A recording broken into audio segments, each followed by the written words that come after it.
thanks first of all to Melanie, who I've known for quite some time now, and I'm sure many of you also know her as someone who has put in a great deal of time and energy into this whole agenda and has made a fantastic impression on the whole of the West Midlands. But perhaps, going on to another slightly different topic, I've spoken in, since I first was selected in the ballot for a private member's bill 4 years ago now, and deciding what we were going to do the bill on. I've spoken in a huge variety of locations across the country, from Blackpool Tower, I think that's probably a bit of a highlight, to the University of Northampton. I have to say, though, that this is the first time I have spoken in the council chamber.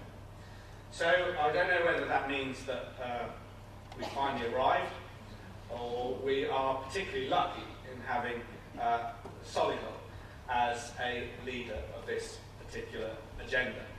I would like to pay tribute to Councillor Neeson for adopting this whole concept, showing leadership and being quite inspirational about what Solihull is trying to achieve. And I suppose my point there would be to other council leaders and chief executives to speak to Councillor Neeson and his team, and I'm sure that lessons could be learned, which I'm sure you will be delighted to share. I'm very grateful to be asked again. I always think that talking about procurement must be one of the driest things that you could possibly talk about on a Friday morning. However, listening to the people in the coffee room before we started, I think there is a genuine buzz about this agenda, and I think we are reaching the tipping point where this is becoming normal. This is becoming something that we are excited about, something that we can all take part in. And I think we are seeing the beginnings of a cultural change. When I was deciding what to do with this opportunity, when I found out that I was high on the list, sufficiently high that I could actually make some legislation, I realised it was a bit more difficult than it first appeared. Many things were suggested to me that were, in their different ways, quite exciting. I could have suggested that St George's Day was a holiday, which you may all enjoy. I could have suggested that we introduce a 5-kilo coin to celebrate the Olympics, which also would have been very exciting in its own time. But we have moved on from that, and we are moving on to something now which is becoming very mainstream, from an idea and a concept that was quite nebulous to something that is becoming quite real.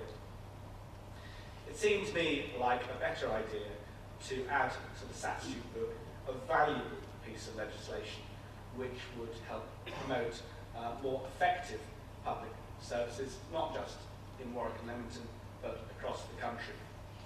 To create a mechanism to support a more innovative approach to commission, so that we can ensure that all levels of government are playing their part in improving the lives of all us citizens.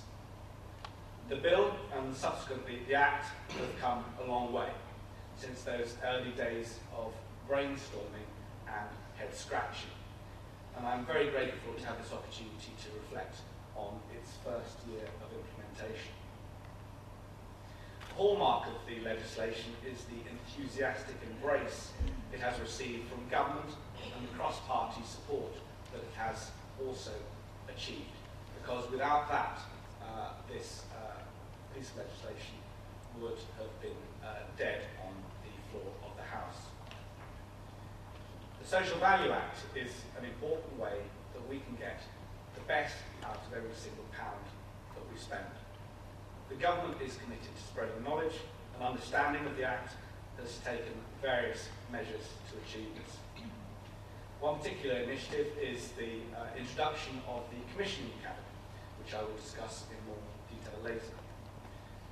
Today I would like to reflect on the last 12 months and how we have achieved and what we have achieved so far. I'll highlight some case studies and hope we can make the case for just the sort of collaboration and discussion that we should see here in Solihull today.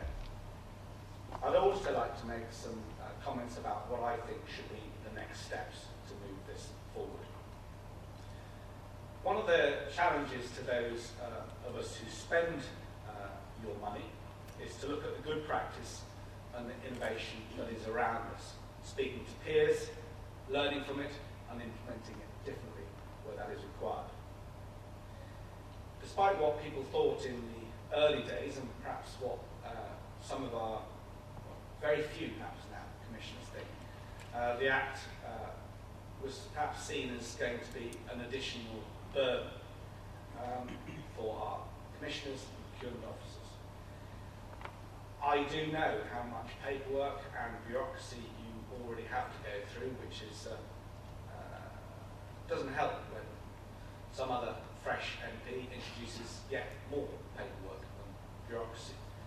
But in our view, the Social Value Act is one of the lightest pieces of legislation that we could possibly introduce. It is not designed to be a burden and is definitely not designed to be another tick box exercise. But I don't pretend it's the easiest thing in the world to do. To overturn long-standing practices that possibly even Solihull Council has to endure. There is help on offer. Social Enterprise West Midlands is a great example of that help. And at a national level, organisations like Social Enterprise UK, they provide the tips, the advice, and practical help and support that help commissioners and procurement officers with their processes. And the most effective way of doing this and improving this is listen and learn from others who are already trying to do the same thing. More and more organisations and local authorities are developing their own toolkits and programmes which are becoming success stories and benchmarks for others to learn and follow from. The government is also playing its part in spreading best practice and, as I mentioned earlier, the establishment of the Commissioning Academy. This brings together commissioners from different parts of the public sector to learn the example of the most successful commissioning organisations. The aim is to develop a cohort of professionals with a progressive outlook on how the public sector can use its resources in the best possible way. As the government defines it, success will mean commissioners embracing new and innovative forms of delivery, better outcomes from systems and better value for money. Better commissioning is not really going to emerge by itself. I'm pleased that the government has recognised for the need to spread good practice and take a now hands-on approach to ensuring that commissioners have the support that they need to deal with the challenges the public sector is facing all the time. In a related measure, the government has also established a mechanism for reviewing and monitoring the commissioning and procurement process. The Cabinet has developed what is excitingly known as the Mystery Shopper Scheme, which has a dual role. First, to provide a clear, structured and direct route for suppliers to raise concerns about public sector procurement practice. The scheme then provides feedback to inquirers on their concerns. Secondly, the Mystery Shopper Scheme takes a proactive approach and conducts spot checks on procurement documents. I understand that this scheme has recently been expanded to include Social Value Commission, and there will now be the opportunity for both suppliers to raise concerns and for spot checks to take place on current procurement processes. It provides a service to investigate any concerns suppliers raise when tendering. It empowers providers to challenge commissioners that don't act with justice. These initiatives are important and are of great use in spreading knowledge and understanding the social value and ensuring its effective implementation. However, there are still concerns among stakeholders that the practical implementation of social value is difficult and confusing. At this point, I would like to reflect on some of the survey results which have come to light after the first anniversary of the Act. Social Enterprise UK's survey of commissioners revealed that more than half of those surveyed said they feel confident about the application of the use of the Act. This is obviously, to me, great relief. Providers, however, feel less confident. In another recent survey, similar concerns were raised. While some of those surveys were confident that they understood the benefits of social value and were able to demonstrate the social value their charity or organisation delivered, many were not. This needs to be addressed. The distance between commissioners and providers must also be addressed. The Act is not achieving its potential or fulfilling its stated aims if providers and commissioners are having difficulty understanding how to apply it. They rightly point out that more work is needed to help social sector providers use the Act to demonstrate the social value they create and to enable commissioners and providers to work better together at achieving and measuring social value.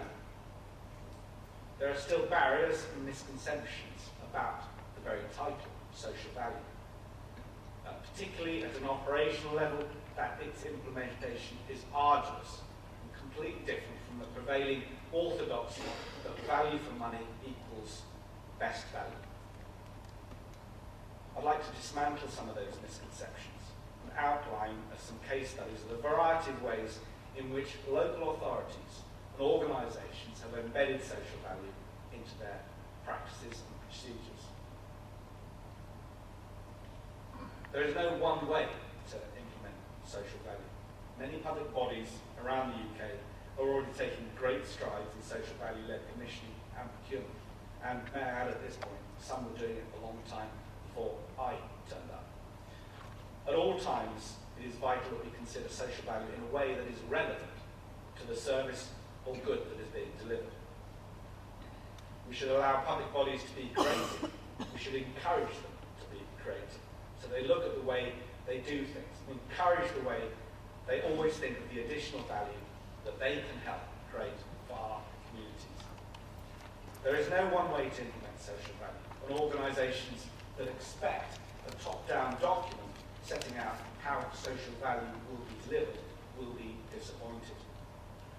The Act aims to get each organisation to develop its own approach to how social value can be embedded into public sector contracts. I'd like to outline just a couple of examples that have been brought to my attention. Birmingham City Council, is that okay to talk about Birmingham City Council? One example from Birmingham City, some of those, I think there are some representatives from Birmingham City Council there. So welcome, thank you very much for coming. Birmingham City Council has developed a third sector commissioning team which administers grants for adult social care and other social health initiatives to organisations from the third sector. These voluntary and community organisations can include charities, not-for-profits and social enterprises. It is a credit to the Council to have embraced social value with both hands and have established this team with a direct focus on identifying the best providers from the voluntary and community sector to deliver health prevention outcomes. Another example is from the housing sector, and Selwood Housing's Silver Procurement Clause. This is embedded into their commissioning process, a focus to purchase services based not just on price, but on quality of outcomes, the solution offered as well as the social impact and community benefit. The particular clause means that bidders in the tender process are given the opportunity to gain extra points if their bid offers a contribution to the local community. Their system has yielded great results. So far, the clause has included a total of 11 contracts, and some of the social benefits accrued include a total of over 37,500 pledged to a community investment fund, 63 work placements, and 1 apprenticeship. As they say themselves, they have found a solution that maximises their social impact and helps them ensure that the money they are spending is invested back into the community. A clearer description would be harder to find. The third example is from the University of Northampton, which has highlighted the university's role to deliver local economic growth and social inclusion, perhaps one which is not often always identified. As their mission statement argues, the university believes that the UK university sector should take a lead in evolving coherent and consistent purchasing practices that deliver value for money and local economic growth and social value. Their Vice-Chancellor launched the £1 billion University Challenge in 2011, encouraging the UK's higher education sector to spend at least £1 billion of the £7 billion it spends on procuring goods and services from external suppliers with social enterprises to increase the delivery of local impact. This is a bold aim and one which they acknowledge will not be necessarily easy to deliver. But it does signify a cultural shift towards thinking about wider implications of purchasing and what can be achieved by its effective application. Examples like this showcase exactly what the Social Value Act is all about and why it was designed in the first place. The simple benefits, which are often obvious once they are demonstrated, have such an important effect on individuals and on our communities. Some local authorities and organisations may have already taken these things into account when they are without any prompting, as indeed some of these examples highlight. But the duty is to consider, which the Social Value Act emphasises, ensures that this is taken into account. The health and wellbeing sector, as you all know, is in many ways already providing obvious social value in its work to support the vulnerable and those in need in our community. The Social Value Act provides you with a blueprint to implement in a more targeted way and perhaps think about less obvious forms in which social value can be implemented. Another point I'd like to emphasise is that social value is not limited to the public sector, but has been also embraced by the private sector. Private companies, big and small, are taking social value seriously and incorporating it into their structures. An example of this is Interserve, a construction firm which has overhauled its sustainability practices and is now encouraging its suppliers to do likewise. A neat illustration of the spread of influence we are seeing across the sectors. There are also fantastic examples of social value created by small private sector organisations, as illustrated by the 3,000 businesses signed up for Trading for Good. I've met many from the private sector, from large global firms such as Deloitte, PricewaterhouseCoopers, which are keen to develop their capacity to deliver social value alongside their corporate social responsibility agendas. Another characteristic which I've noticed is that organisations, both public and private, are addressing social value not in isolation. In a number of cases, local authorities are choosing to go beyond the minimum requirements of the Act and are applying the legislation to contracts for goods as well as services and to all contract values, not just those above the threshold. This all bodes well for the future of the Act and signals the potential that it has to develop further. The reality for the voluntary, community and social enterprise sectors is to make sure that you are fit for purpose, contract ready, and are able to articulate your services and products and evidence the social impact that they can create. Here in the West Midlands, the opportunity to create real value in health and wellbeing are extensive.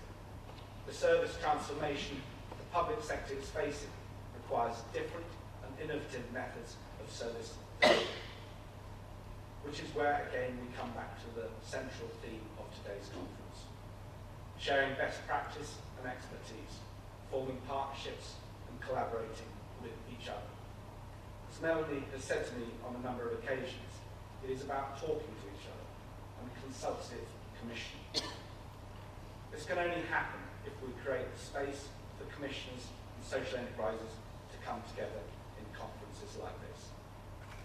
We need organisations such as Social Enterprise West Midlands to foster discussions between various stakeholders. And we need events like this where commissioners, providers and social value experts can come together and share knowledge and best practice. I have great ambitions for the further implementation of this Act.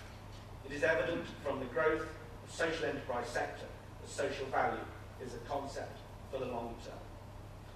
The state of public finances has meant increased public scrutiny on the way that we design public services. And while there are very positive signs for our economy, the job is not yet done. It is clear that we need to consider other outcomes, just not financial ones. The Act has been about changing culture, not about rigid structures on local authorities, not more regulation, making sure that projects and programmes which suit their individual social, economic and environmental challenges are met. Practical changes require cultural and behavioural transformation, which does take time. Local authorities can be certain that the government will continue to work in partnership with others to accelerate the progress of this change. This is clearly early days, and there is much more work to be done, but it is heartening to see what has been achieved already. It has been an encouraging year for the Act, encouraging first year. The government will continue to support more efficient and effective delivery of services. In many ways, you are the experts on how this can be achieved.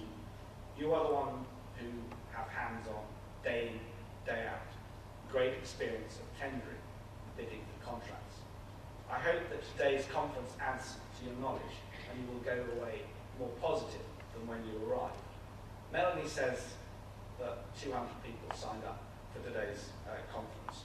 The one thing that has struck me from the conferences that I have attended is that it's not just about people who are choosing not to be at their place of work on a Friday morning, although that can sometimes be tempting.